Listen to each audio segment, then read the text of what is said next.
Nuestra historia política colombiana es una historia de títeres, en donde los muñecos de alfeñic cambian, pero el titiritero siempre sigue siendo el mismo. Y que los títeres están en el poder, como usted dice, van cambiando, pero tienen una función específica y es distraer. Distraer al pueblo de que las cosas siguen igual. Realmente la política y la historia colombiana no avanza. Claro, y nosotros como pueblo simple y sencillamente estamos aplaudiendo que vengan muchos más títeres y como felices estúpidos estamos ahí entretenidos. Exacto, es la frase perfecta de al pueblo pan y circo. Al pueblo pan y circo. Somos Daniel Felipe Figueredo y Mario Alberto Domínguez Torres. Estamos en este podcast que es La Tienda Literaria y quiero que nos acompañes a hablar de una de las novelas que más me gusta de la literatura colombiana, que es El Cristo de espaldas de Eduardo Caballero Calderón, para analizar esas figuras del poder eclesiástico, político y económico y ver cómo hay una serie de títeres que están entreteniéndonos, pero en definitiva siempre hay un sujeto que está atrás moviéndolo todo. Parece, ¿Te parece? me parece. Brindemos por eso.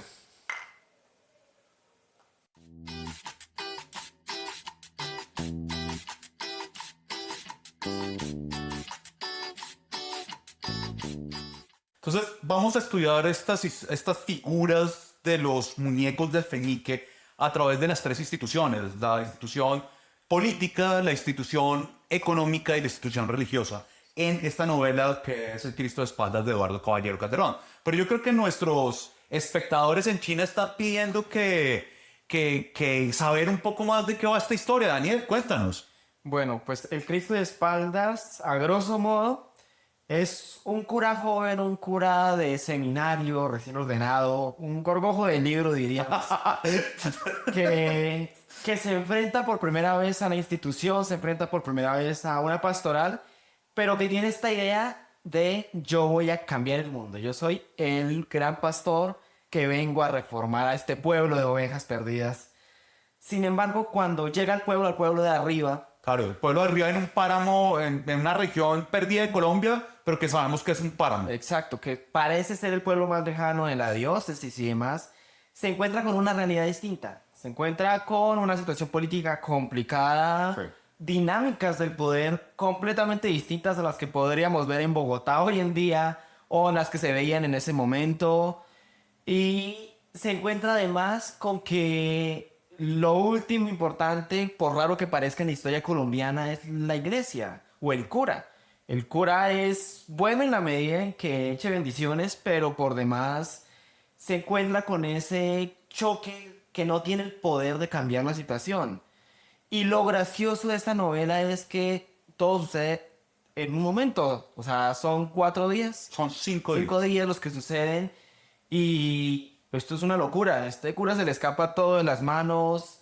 Hay hasta muertos de por medio. Y no logra interceder ni siquiera por ellos. Porque esa es la historia central. Por un lado está este cura que en sus disquisiciones internas está tratando de emular a Jesús, pero se encuentra con una realidad en un pueblo, allá como lo decíamos, en un páramo colombiano todo frío, en donde llega y al día siguiente que llega se encuentra con que el gran poder, el que controla la región, que se llama Roque Piragua, sí, Roque Piragua ha muerto y al que inculpan es a su hijo que se llama Anacleto, ¿sí? Y entonces el cura un poco en ese deseo de salvar al mundo va a interceder por Anacleto para que a él no se lo juzgue como el asesino de su padre, porque en secreto de confesión él le ha dicho, no, yo no maté a mi padre.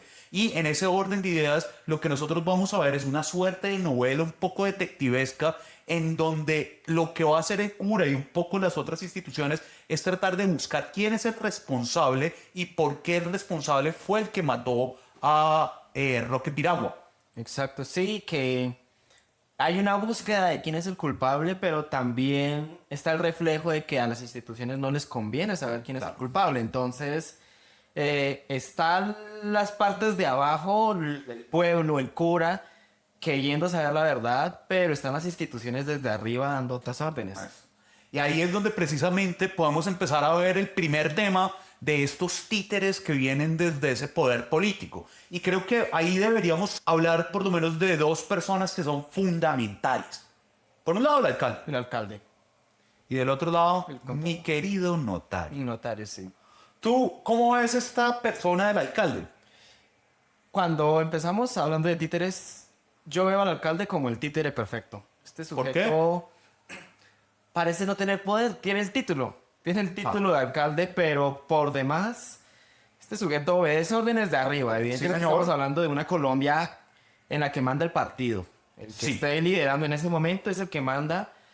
Y además este sujeto dependen completamente del poder económico del lugar y demás. Entonces, este sujeto fluye con la vida, pero a partir de sus intereses. Listo. Y creo que ahí también vale la pena que pensemos un momento que este alcalde es un alcalde que ha sido puesto por Roque Piragua. El alcalde previamente había sido el mayordomo de una hacienda que se llama Agua Bonita. Y para poder controlar Roque Piragua en la región, una de las cosas que hace es poner a su mayordomo. Pero ocurre una cosa muy chévere con este alcalde, que es el mayordomo, y es el tema de las cédulas. ¿Te acuerdas de eso? Sí, eso es una cosa curiosa porque además nos muestra de alguna forma qué estaba pasando en Colombia en ese momento. O sea, Ajá. está este cacique, si le podemos llamar así, detrás dando órdenes, pero el alcalde tiene un poder y es que tiene de alguna forma el poder legal sobre su pueblo. Sí. Y es curioso porque cuando llegan estas cédulas para nuevos electores, lo primero que hace el alcalde es, esto es mío. Esto es mío. Esto me lo quedo yo porque de eso dependen las nuevas elecciones. Y en ese sentido, creo que es importante que mencionemos un poco cuál es la época en la que está funcionando esta novela. Esta novela nos está hablando de un periodo sangriento para nuestra historia patria, que es el periodo de la violencia bipartidista. Recuerden ustedes, recuerda Daniel, que nosotros venimos de una gran hegemonía conservadora desde el siglo XIX, que más o menos para 1930 vuelve a subir al poder después de muchos problemas el Partido Liberal, y para 1946 los conservadores retoman el poder. Esta novela se ambienta precisamente en ese cambio de poder y por eso lo que nosotros vemos es que hay una necesidad por parte del Partido Conservador de tener a unas figuras que administren burocráticamente el poder y desde ahí poder desde el centro, desde la capital, desde el Partido Conservador, controlar cada una de las regiones. Y que por eso en este tipo de novelas no va cerrado en la figura de la iglesia o de los curas. Porque precisamente una de las estrategias de los conservadores era tengamos aliados a los curas porque pues El maridaje. son de alguna forma lo que más nos une al pueblo porque ellos, la iglesia en ese momento pues todavía tiene de alguna forma un dominio sobre el pueblo colombiano. Eso. Entonces, de ese lado estaría la figura del alcalde. El alcalde. Un alcalde que está negociando con cédulas para poder hacer que los conservadores sigan el poder. Pero esto es una vaina irónica, porque ese pueblo de arriba es un pueblo en donde solo quedan 3 liberales. Exacto. O sea, no hay posibilidad alguna que los conservadores pierdan las elecciones. Pero aún así está traficando con cédulas. La otra figura es la figura del notario. Sí.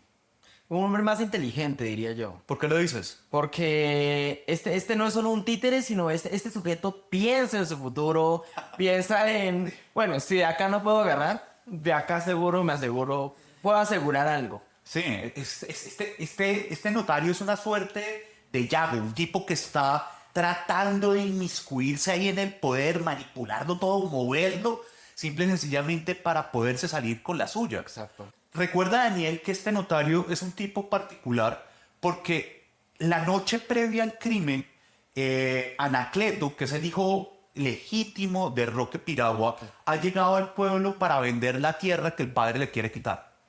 Exacto. Y el tipo está intermediando esa venta. El tipo ha prometido a Roque Piragua que él simplemente va a comprarle la tierra a Anacleto para después en una futura venta devolvérsela a él. Pero en esa medida este notario es particular porque el man tiene un secreto escondido y el tipo está jugando a doble banda porque quiere mostrarse frente al pueblo como un tipo que es práctico, que funciona, que es diligente, pero por otro lado tiene una afrenta que quiere vengar, que es lo que le pasó a su hija Belencita. ¿Recuerdas esa confesión que la esposa del notario le hace al cura? Sí, es un dilema porque hay un hijo ilegítimo, Hay un hijo que ilegítimo. es de la hija de este notario. Entonces, desde ahí empiezan todas las discordias porque él está jugando a favor del enemigo, si le podemos llamar así. Entonces, bueno, si el enemigo me colabora, me puede servir. Si no me colabora, igual y me saco la espina. Claro, y me saco la espina. Y en ese sentido hay una cosa muy, muy importante de lo que vos estás diciendo, Daniel, y es cómo el notario, por un lado, está siendo sumiso ante Roque Piragua, Como un hombre reflexivo, un además. hombre reflexivo. Roque, yo hago lo que usted me pida.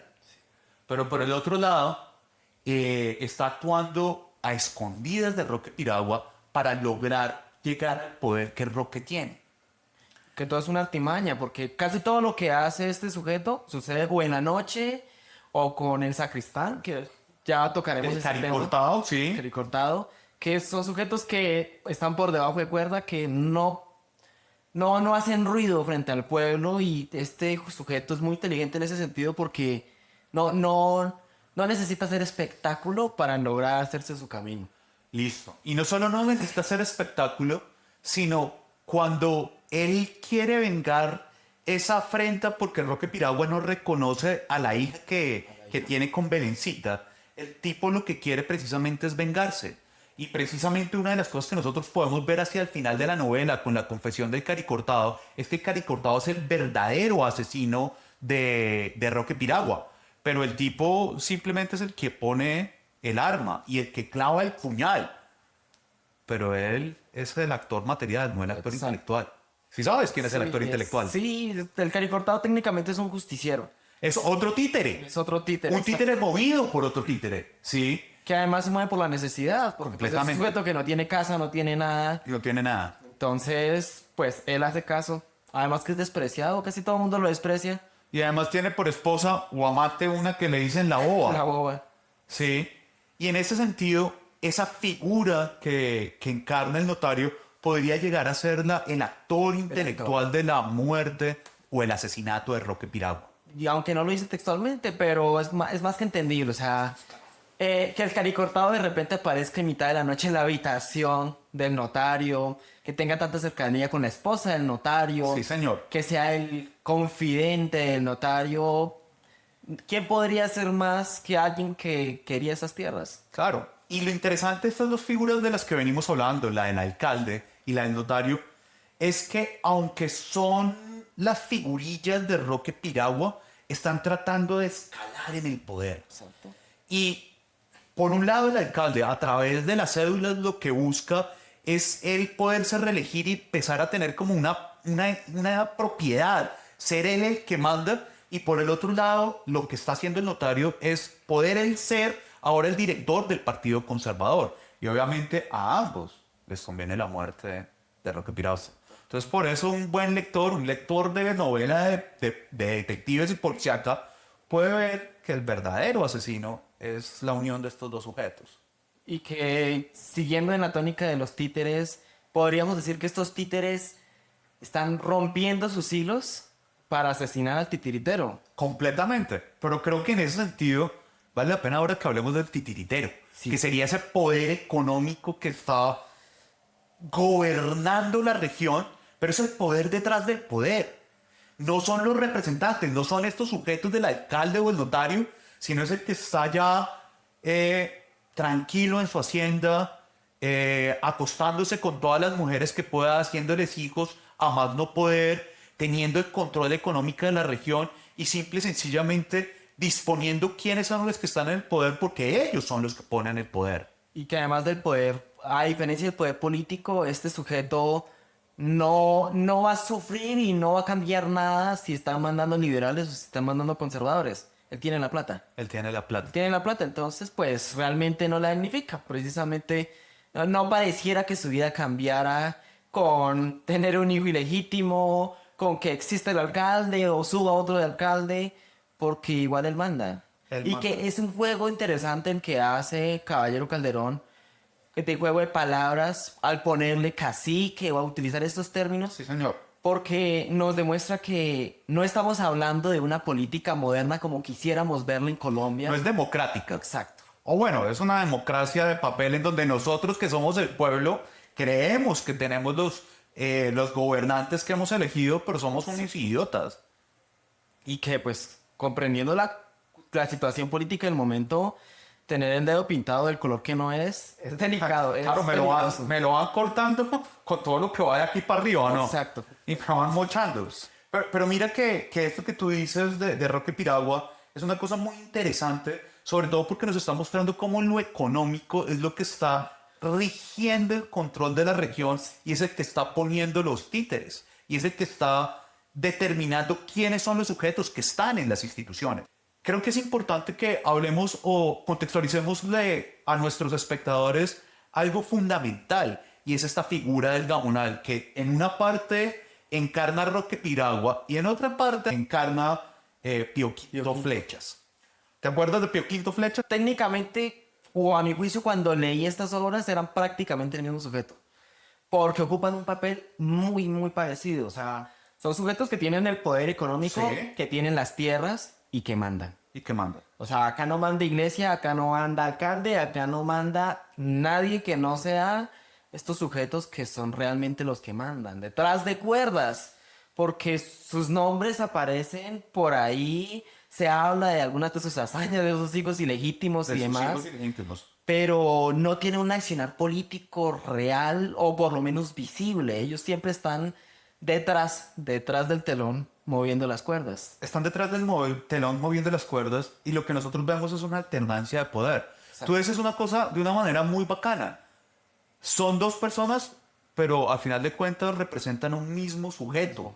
Lo único que los diferencia es que el uno es azul y el otro rojo, el uno es conservador y el otro es liberal. Y en eso que nosotros contextualizábamos ahorita de ese periodo de la violencia, lo que importa ver es cómo, dependiendo del partido, simple y sencillamente el poder económico cambia. Cambia. Para 1930, como lo decíamos, suben los liberales. Ahí es donde Pío Quinto Flechas empieza a crecer porque él es el liberal. Pero él, en ese deseo un poco de minar la violencia, evitar que nos matemos, le propone a Roque Piragua que su hermana se case con él. Y fruto de ese matrimonio es que nace Anacleto, que curiosamente le sale liberal a Roque Piragua, que es conservador, y por eso precisamente existe esta idea de que el crimen es político en la medida en que Anacleto lo está matando a su padre porque pertenece a un partido diferente. Pero en ese crecimiento que tiene Roque Piragua económico, lo que vemos es que él se empodera y cuando sube otra vez el Partido Conservador al poder, tiene la capacidad de echar del pueblo de arriba a Pío Quinto Flechas. Sí, señor. Y que es lo que más temen, a fin de cuentas, porque realmente ellos cuando su partido gana, cuando el partido que les pertenece a ellos o que por el que ellos se sienten representados es el que está en el poder, tienen una ventaja muy grande y es que pueden desterrar precisamente. Completamente. Y ese es el miedo, o sea, no se trata de, están mandando liberales, están mandando conservadores, eso es lo de menos. El partido es lo de menos. Que el ejército me defiende a mí para desterrar a este otro sujeto y poderle quitar sus tierras, que es lo que realmente vale. Claro, más que el ejército es la policía, que es una policía, una porquería. Pero mira que en eso que tú dices hay una cosa muy chévere y es que vemos que esta imagen del títere es una imagen que se replica o se duplica o se triplica. Porque por un lado está Roque Piragua que está moviendo al alcalde y al notario y el alcalde y el notario están moviendo al pueblo para que el pueblo se asesine entre ellos y siga el poder conservador manteniéndose en el solio de la república y en la presidencia. Y mira, Daniel, que eso que tú mencionas, lo que permite ver es cómo el campo se está desangrando y evidentemente la violencia está arraigada en lo rural, pero ¿quién está detrás de esa violencia? La ciudad, eso es algo curioso y sobre todo la novela de la violencia lo refleja muy seguido y es, en el campo está la sangre. Ahí es donde muere gente, ahí es donde acaban, extinguen familias enteras porque precisamente no pertenezcan al partido correcto del momento. Sí, señor. Pero todo esto nace en la ciudad donde la disputa no es más que diplomática. O sea, estos sujetos, yo no me imagino al líder conservador contra el líder liberal de ese momento agarrándose a cuchillo uno contra el otro, no, es en el pueblo donde realmente está la sangre. Claro, ellos son los verdaderos muñecos que se están descabezando para que unos en la ciudad puedan seguir teniendo el control. Y que esta gente realmente en el campo, si al caso el alcalde de repente sabe algo de política, pero lo común es que los campesinos votan, yo voto por el Partido Conservador porque mi padre era conservador, porque mi abuelo era conservador. Es un partido que se hereda. Exacto, pero no se conoce. Incluso en algún momento, no creo que en esa novela, pero en algún momento, alguna novela menciona que no importa quién esté mandando, las cosas son iguales. Las cosas son iguales.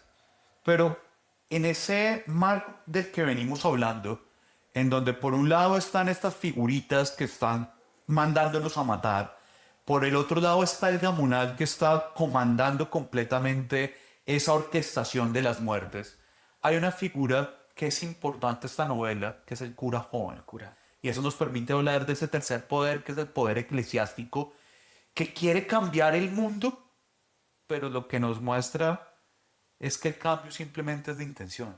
Exacto. Sí, en un primer momento podríamos pensar en la lectura de esta novela que la iglesia cumple un papel neutro, políticamente hablando. Políticamente hablando. Porque pues se supone que la función de la iglesia es estar con el pueblo. Completamente. Sin embargo, es una sentencia que haya un cura liberal, porque no le conviene si el gobierno es conservador. Y lo que nosotros vemos es que ese pueblo de arriba, que es un pueblo básicamente de conservadores, llega un cura joven que, como tú lo decías, viene recién desempacadito del seminario, y viene con un interés no simple y sencillamente de propagar la palabra de Dios, porque él no es un cura de púlpito, No, sino es un cura que aunque se quiere... esfuerza por los sermones. Ah, bueno, se esfuerza, pero es un cura que quiere materializar los evangelios. Y en ese sentido, este tipo, no sé si recuerdas esas escenas en donde ve sangre en la sacristía y piensa que esa sangre pertenece al cura viejo porque se ponía cilicios y se enmolaba. Sí, es rarísimo porque creo que el cura llegó a un punto de romantizar su función a nivel Dios ahí sí, porque este sujeto, aparte de que ya era un contraste con el cura viejo, porque llega este cura joven que es apolítico además, Sí, señor. llega con esos ideales de yo soy el cura, yo soy Cristo en la tierra y estoy para flagelarme por el pueblo. Y chistosísimo porque además es un hombre que no aguanta ni siquiera una noche sin tomar agua. Esa escena es buenísima porque es que el tipo está queriendo martirizar su cuerpo porque ese cree que es el modo a través del cual va a salvar al mundo, y el tipo para hacer eso evita tomar. Exacto. Pero la primera noche no se aguanta y sale corriendo a tomarse un vaso de agua porque es mucha la sed que ha sufrido a lo largo de un día de no tomar agua. Y que lo exagera de una forma porque cuando uno lee las frases, las palabras de este cura, pareciera que llevara un mes de tortura. Completamente. Con una dieta estricta de muy poca agua y si acaso pan de repente, porque es que de verdad es un mártir en tierra. Es un mártir en tierra. Pero mira que ese martirio que él quiere representar, aunque lo vemos a través de los alimentos, realmente quiere hacerlo a través de buscar salvar a ese pueblo de arriba y sobre todo esa causa de defender a Anacleto, que en confesión, como lo decíamos previamente, le ha declarado a él que él no es el asesino de su padre, lo convierte en una causa para él poder salvar a ese mundo. No sé si te acuerdas del epígrafe de la novela. Sí, es la del buen pastor. Es la del buen pastor. Yo soy el buen pastor que vengo a salvar al rebaño. Yo, sí. Que creo que ahí es donde precisamente se equivoca el cura desde el inicio porque él, que tendría 24 años, máximo 25. Máximo 25. Y llega a decir, yo en un año, mejor dicho, transformo este pueblo, lo convierto a la fe de Dios, los oriento y todos van a la santidad. Y yo, por consecuencia, voy a ser un santo. Sí. Y no solo voy a ser un santo, sino voy a salvar a mis ovejas. Mis ovejas. Y en ese sentido, esa búsqueda de este cura es una búsqueda de defender a Anacleto, de evitar que Anacleto lo maten. Y la forma en que busca eso es poder sacar a Anacleto del pueblo para que lo juzguen en otro lugar en donde pueda tener una legítima defensa. Sí. Un juicio justo de alguna forma, porque Claro. pues es que es raro porque este sujeto estaba en el momento, como en el momento incorrecto y en el lugar incorrecto. Porque pues está en la casa del muerto justo cuando no hay nadie más. Y esto es un problema por completo porque ¿quién lo podría defender? A excepción del cura que le tiene un acto de fe, que es rarísimo también porque este cura está diciendo, yo doy la vida por usted, aunque nos conocimos hace 5 minutos. Y usted me está diciendo que aunque todo el pueblo diga que usted es el asesino de su padre, usted me está diciendo que no lo es. Y yo le creo. Y yo le creo, yo estoy dispuesto a entregarme por usted porque veo que usted es inocente. ¿Y te acuerdas de la escena de la alcaldía? En donde el alcalde, en una pea ni la hijo de madre, ya se va a matar a Anacleto porque odia a los liberales. Y este cura sale, no, por favor, no lo mate. Y se pone al frente y medio se desmaya. Y yo pensaba en ese momento en las escenas de la guerra nazi. ¿Por qué lo Estos dices? curas que llegan y dicen, yo estoy dispuesto a dar mi vida por otro. Él que salga libre, el que van a matar que salga libre, el que van a fusilar, y yo doy mi vida por él. Y este cura se come la película enterita también, de la misma forma. Yo muero por él, yo muero por este inocente, mátenme a mí, porque yo soy quien tiene que morir por mi pueblo, pero a este hombre que es inocente no. Y que además muestra también la situación política del momento que es precaria. Mucho. Porque primero no hubo un juicio.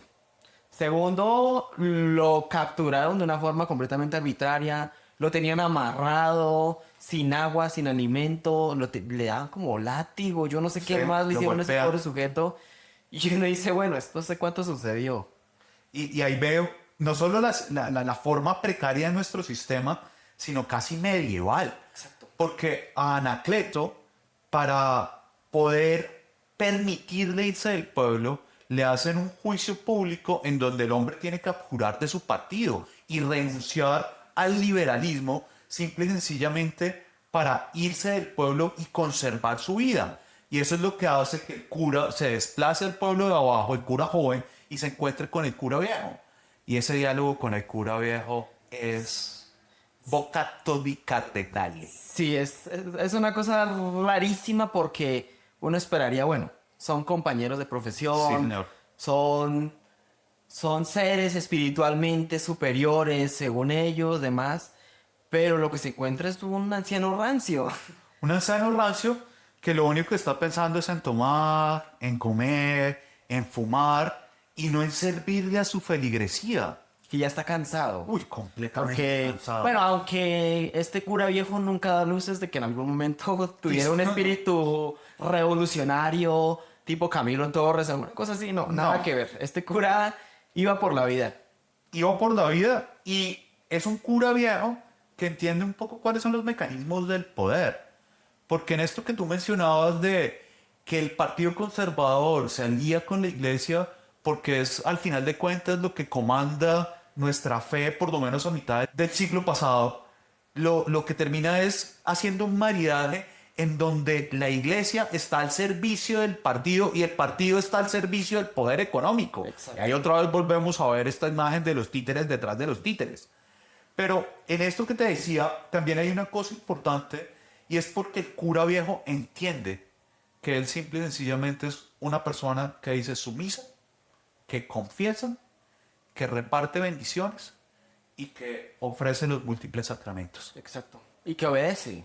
¿Qué voy a decir? Porque pues al final de la obra se ve perfectamente con el obispo y este diálogo con el cura joven que la institución ni siquiera se atreve a opinar al respecto del tema. Sencillamente dice, me llegaron quejas y esto no nos conviene. Claro. Porque además la realidad política del momento era compleja porque el Partido Liberal trataba de quitarle la institución educativa y demás a la iglesia. Y esto pues evidentemente no convenía de ninguna forma. Entonces el cura viejo entiende perfectamente que no le conviene ni molestar a la política, ni molestar al pueblo, ni molestar a la curia.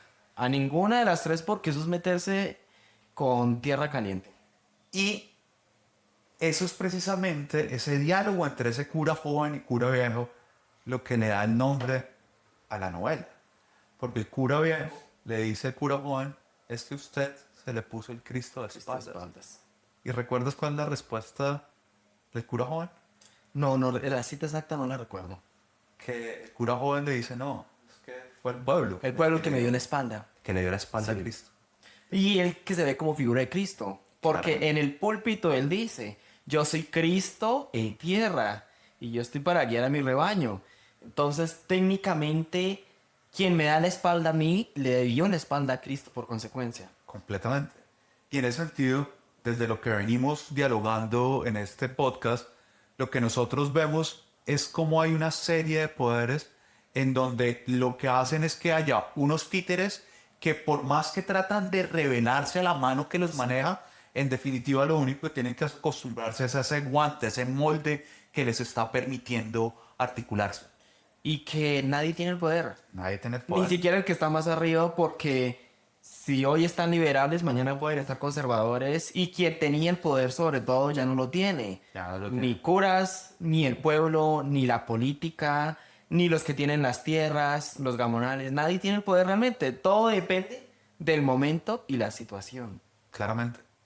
Y esto es lo que veníamos hablando de los títeres, de las figuras del poder detrás del poder, da pie para que nos sigamos explorando con las otras novelas de Eduardo Caballero Calderón, con Manuel Bacho, con Siervo sin Tierra Con Caín. y con Caín. Sí. Acompáñenos, síguenos en esta serie en donde estamos explorando la novela de la violencia a partir de Eduardo Caballero Calderón. Daniel, muchas gracias por este espacio y salud. A usted, gracias. Salud.